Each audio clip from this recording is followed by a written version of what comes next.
माता सुदीक्षा सविंदर हरदेव जी महाराज जी की जय। तू ही निरंकार मैं तेरी शरणा मैनू बख्श। सतगुरु स्वरूप प्यारी सात संगत जी, आप जी की पावन पवित्र चरणों में दासी अणिमा जी का मेरठ से कोटि कोटि धन्यवाद जी। सतगुरु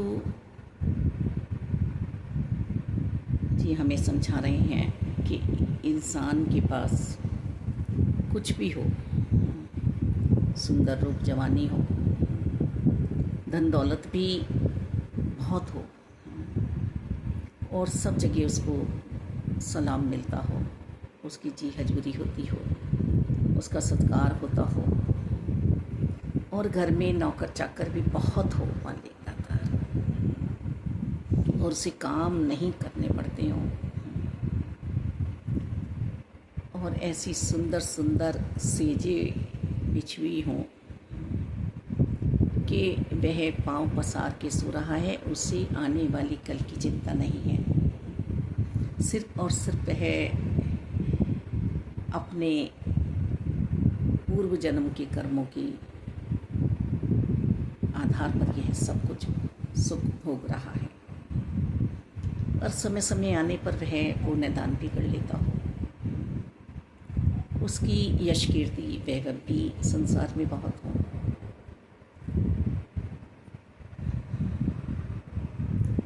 ये तो उसके अब के कर्म नहीं है, ये पिछले कर्म है। और एक प्रभु का प्रेमी हर पल प्रभु के ध्यान में रहता है, पर फिर भी उसके पास संसारी धन दौलत भी नहीं है, सुंदर भी नहीं है जैसे माता शबरी जी, और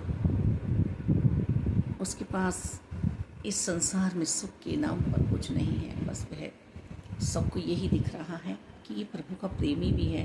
हर पल इसको संत जी कहा जा रहा है, महात्मा जी कहा जा रहा है, महापुरुष कहा जा रहा है, पर फिर भी इसे कहीं चैन नहीं है। रिश्तेदार भी शब्द उद्कारते हैं,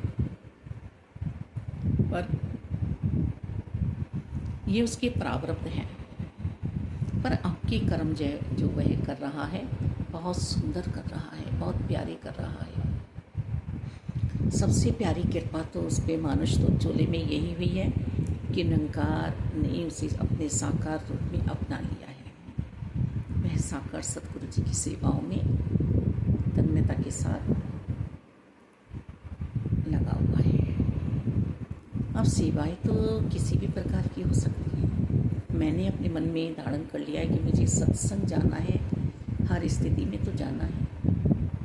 मैंने मान लिया है कि प्रभु परमात्मा निराकार दाता के साथ निरंकार रूप में रहकर, जो सतगुरु जी ने समझाया कि यदि कोई तुम्हारे पास है तो निरंकारी है, तो हर पल इनके साथ रहकर अपने जीवन को सफल बनाना है, शरणागति में रहना है श्रद्धा भाव से।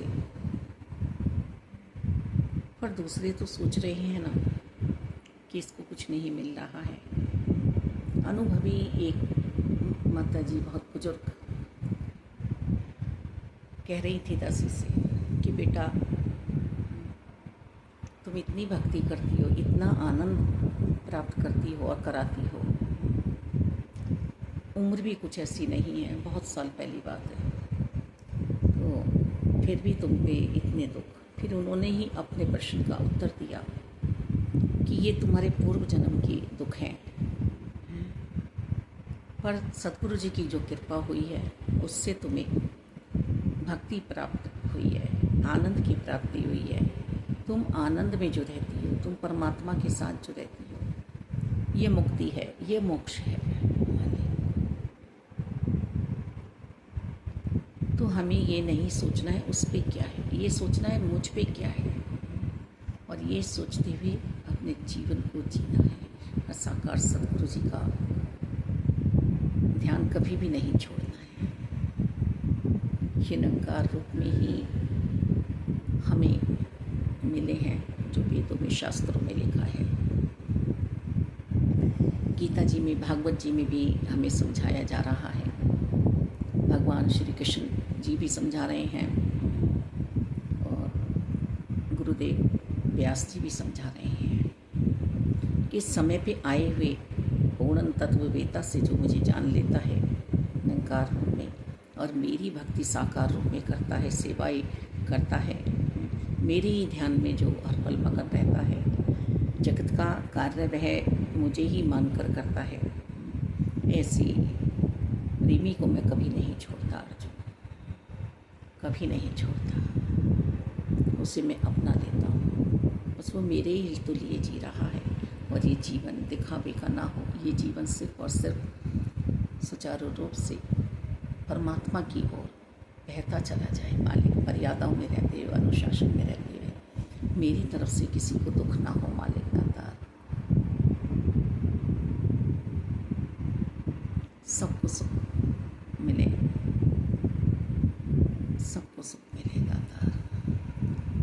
निरंकार प्रभु परमात्मा हर पल हमारे साथ है, इनका पारावार नहीं है, इनका आदि अंत नहीं है, यही तो समाये हैं सब। अब मैं ये ना देखूं